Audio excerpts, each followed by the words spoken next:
Hello बच्चों। तो मैंने कल आपको ये क्वेश्चन होमवर्क पे दिया था, एज तो आपको दिख रहा होगा।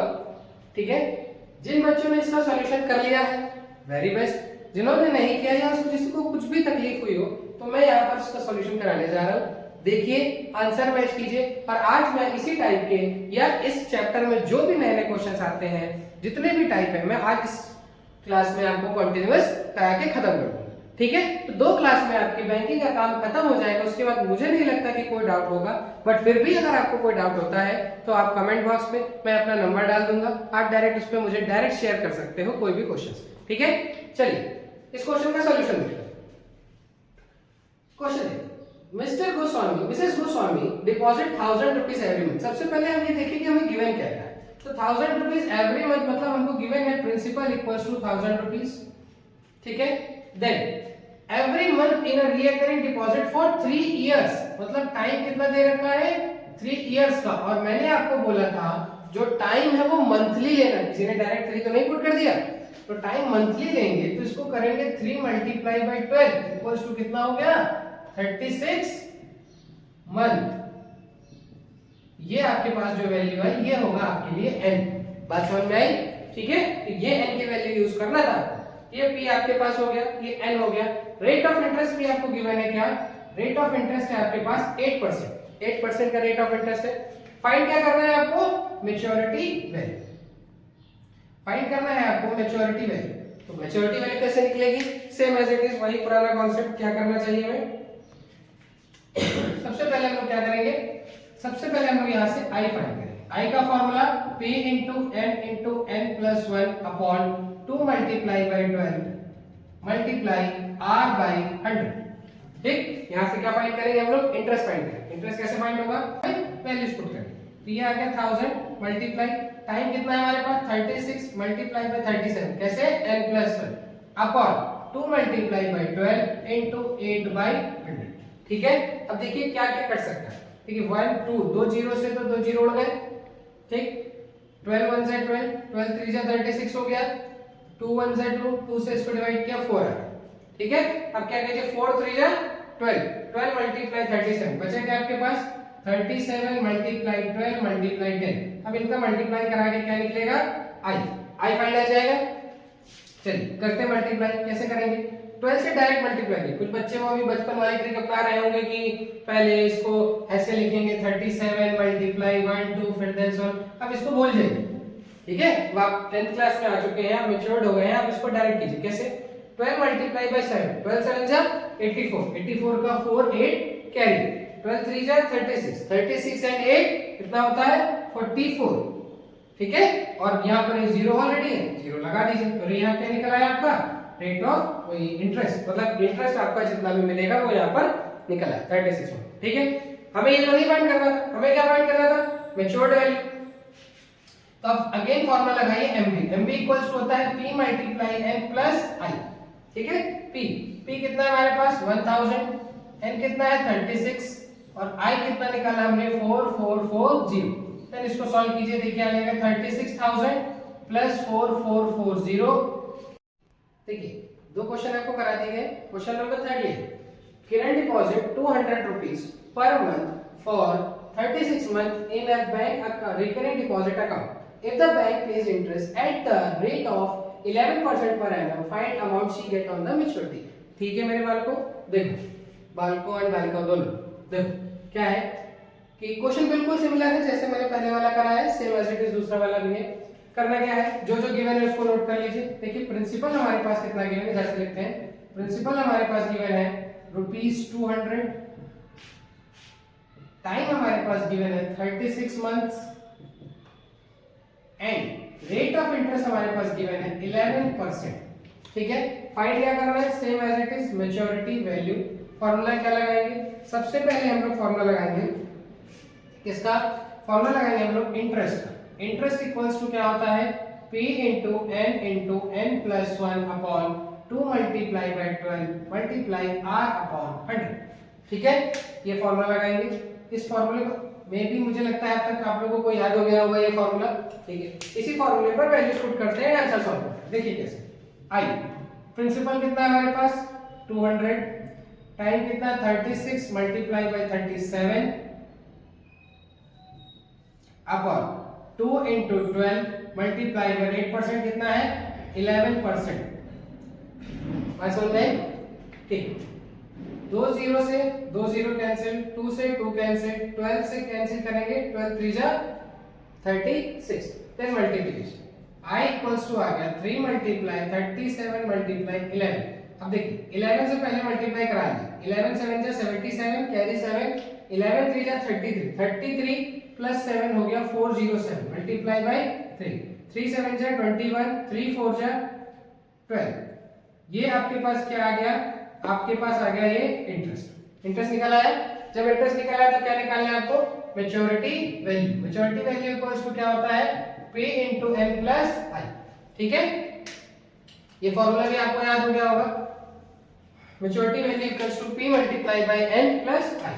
P कितना है आपके पास 200, टाइम कितना है 36 मंथ, ठीक है, एंड प्लस I कितना निकला भाई 1221 1221 रुपीस। ठीक है, फिर इसको सॉल्व कीजिए। 36 2 जा 72, 100 plus 1221 maturity value equals to आ गया 1248 रुपीस। ये आपका आंसर, इसको नोट कर लीजिए। देन हम लोग पढ़ते हैं नेक्स्ट क्वेश्चन की तरफ। इस टाइप के मैंने आपको 3 क्वेश्चन करा दिए, एज इट इज आप 1-2 क्वेश्चन और लगा लीजिए, देन इसका नेक्स्ट टाइप आपको हम नेक्स्ट क्वेश्चन में कराएंगे। चलिए नोट कर लीजिए। चलिए देखिए क्वेश्चन नंबर 4 की तरफ हम लोग आगे बढ़ते हैं। ठीक है, देखिए David opened a recurrent deposit account in a bank and deposited rupees 300 per month for 2 years. If he received 7,725 at the time of maturity, find the rate of interest per annum. ठीक है, अब हमको ये अलग type का question है। क्यों? क्योंकि अब हमको पहले क्या निकालना था? Maturity value. अब हमको क्या है? मैच्योरिटी वैल्यू गिवन है, हमको निकालना है रेट ऑफ इंटरेस्ट। ठीक है, इधर ध्यान दो, रेट ऑफ इंटरेस्ट निकालना है। ठीक है, तो रेट ऑफ इंटरेस्ट निकालने के लिए क्या करेंगे? अब फॉर्मूला तो देखिए, फॉर्मूला अगर हम मैच्योरिटी वैल्यू वाला लगाते हैं, जो हमको मालूम है कि mv इक्वल्स टू होता है p multiply by n plus i। ठीक, तो यहाँ पर हम i निकालेंगे, बट हमारे पास तो रेट ऑफ इंटरेस्ट चाहिए। क्या हमको i मालूम है? इंटरेस्ट मालूम है? नहीं, हमको इंटरेस्ट भी नहीं मालूम है, तो क्या करें? तो हम एक काम करें, ये जो i है इस पर वो डायरेक्ट फॉर्मूले की वैल्यूज पुट कर दे, तो कोई दिक्कत किसी को होनी भी नहीं चाहिए। देखिए क्या होगा? Maturity value equals to p multiply by n। अच्छा, i का फॉर्मूला क्या होता है? p multiply by n into n plus 1 upon 2 multiply by 12 into r by 100। देखिए जो जो वैल्यूज हमको पता है उस टाइप में फॉर्मूला बन गया है। ये फॉर्मूला बन गया है कैसे? p पता है, n पता है, n पता है, p पता है, बस r नहीं पता, ये हमको फाइंड करना है। सेम ऐसा फॉर्मूला बन गया, इसको सॉल्व करेंगे, डायरेक्ट r की वैल्यू आपकी फाइंड हो जाएगी। देखिए कैसे सॉल्व करें। अब ऐसे क्वेश्चन को सॉल्व कैसे करें? क्या लेंथी लग रहा होगा, बट ये लेंथी है नहीं। देखिए कैसे इसको सॉल्व करके आसान भाषा में इसको आसान करें। p इंटू n यहाँ पे भी है, p इंटू n यहाँ पे भी है, तो क्या p इंटू n कॉमन ले सकते? अगर हमने कॉमन ले लिया तो बचा क्या?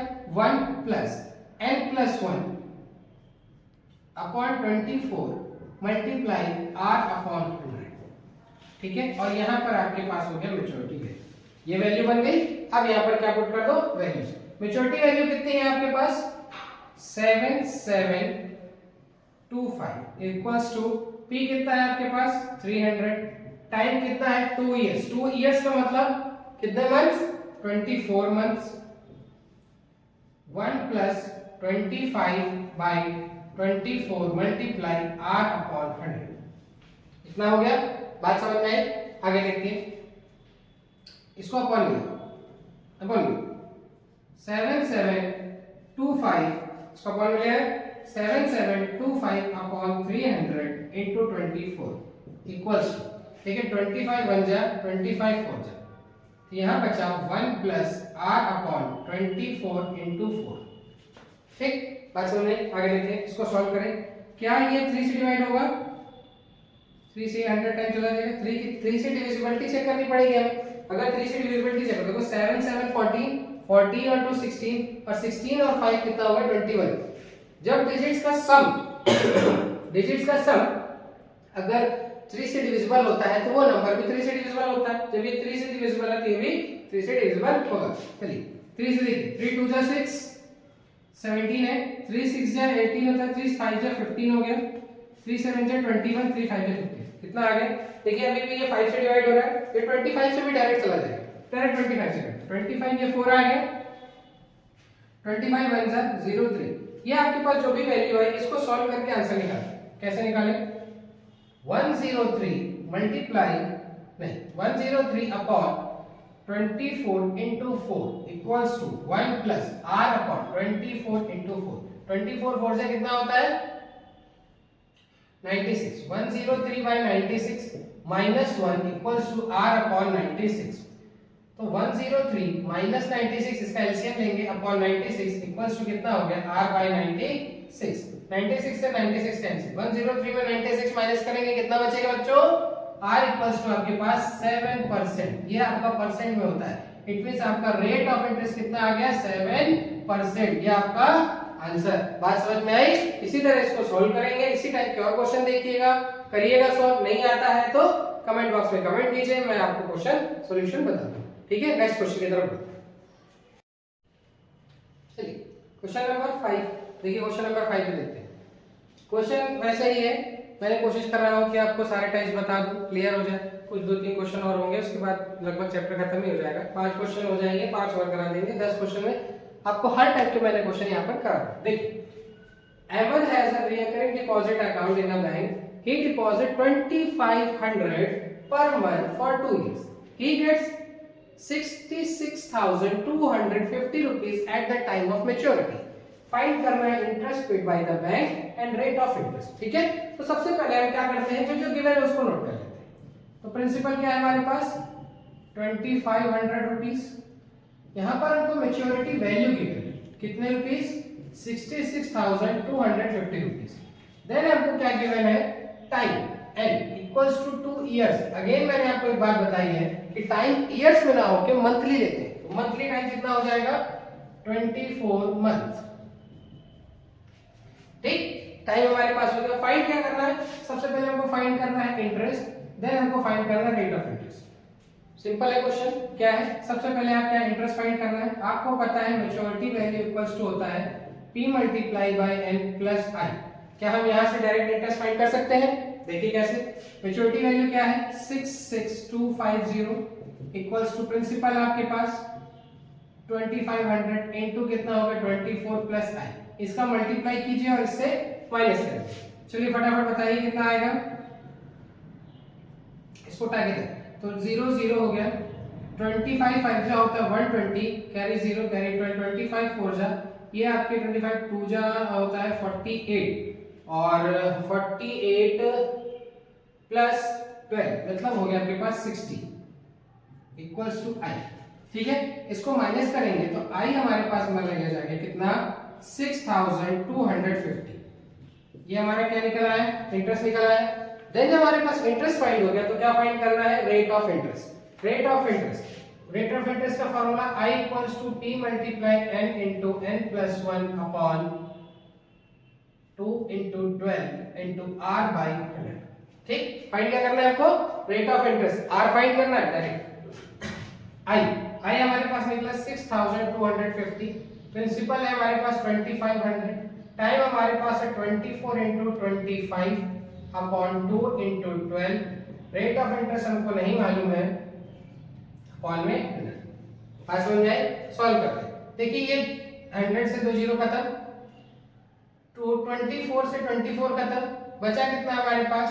ये बचा हमारे पास 25 इंटू 25 होता है 625 मल्टीप्लाई r इक्वल्स टू क्या है? 6250। इससे इसको डिवाइड करेंगे तो r की वैल्यू कितनी आ गई? 10%। तो ये आपके पास क्या आ गया? देखिए इंटरेस्ट आपके पास आ गया ₹6250 एंड रेट ऑफ इंटरेस्ट आपके पास आ गया 10%। That's your answer. ठीक है, ऐसे क्वेश्चंस को नोट कर लीजिए फटाफट एंड फिर हम लोग इसके कुछ नए क्वेश्चंस पढ़ते हैं। चलिए फटाफट नोट करिए। नोट कर लिया सवाल? देखिए मैंने आपको 5 क्वेश्चंस करा दिए। ठीक है, आपके 2 क्लासेस में 5 क्वेश्चंस हो गए हैं। एक क्लास अभी आपकी और लेंगे जिसमें हम आपको इसके बाद क्वेश्चन अप्रोक्स में 5 के बाद 10 क्वेश्चंस और करा दूंगा, जिससे आपका पूरा का पूरा चैप्टर कंप्लीट हो जाएगा।